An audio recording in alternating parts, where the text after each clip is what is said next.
My name is Dr. Jeff Sessions. I'm going to show you on a model how to take care of an emergency that might happen at home. And what kind of emergency would that be? I'll let Maddie home in on this model. But for instance, there's a very pokey wire here. I'm pointing at it.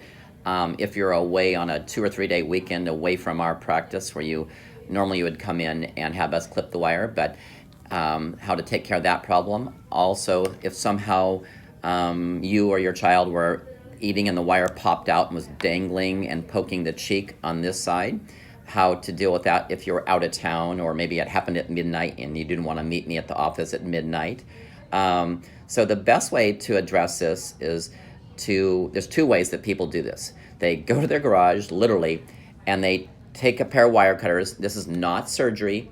So if you just alcohol off any common pair of wire cutters that you might find in your garage, and you take the wire cutters and you clip the wire as close to this front bracket as possible. And then you always have to make sure when you do this, now if I had a patient here, this would be easier. You always have to hold on to the end wire because it will go flying, and you take the cutters and you cut up as close to the bracket as possible, like that.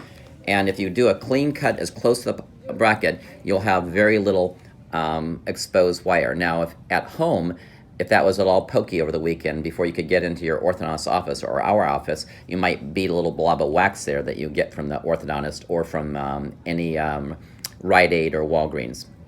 The other way to address this is if you don't have a pair of wire cutters, most people can get their hands on, I'll put it on the desk there, a standard safety pin.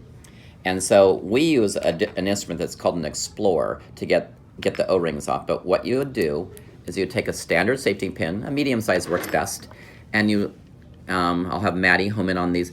Each one of these brackets has an O-ring. In this case, it's a teal or aqua colored O-ring. You get the safety pin under the edge of the O-ring, and it's an elastic tie, and tease it off like that. And once you get the front ties off, and you can also get a pair of cuticle cutters. In my other video, you showed me, unfortunately, my other video, the cuticle cutters were dull.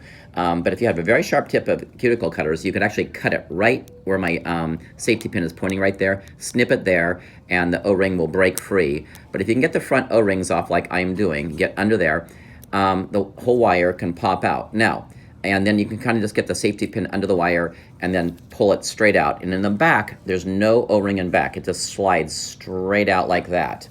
And then just as a word of warning, when you use a safety pin, or if we use our instrument, you always want to go after the O-ring. No, the O-ring is off right now, at the top, and pull towards the biting edge of the tooth. If you go for the bottom O-ring, and if you were to slip, you would poke the patient like this, or poke yourself, or poke your son or daughter.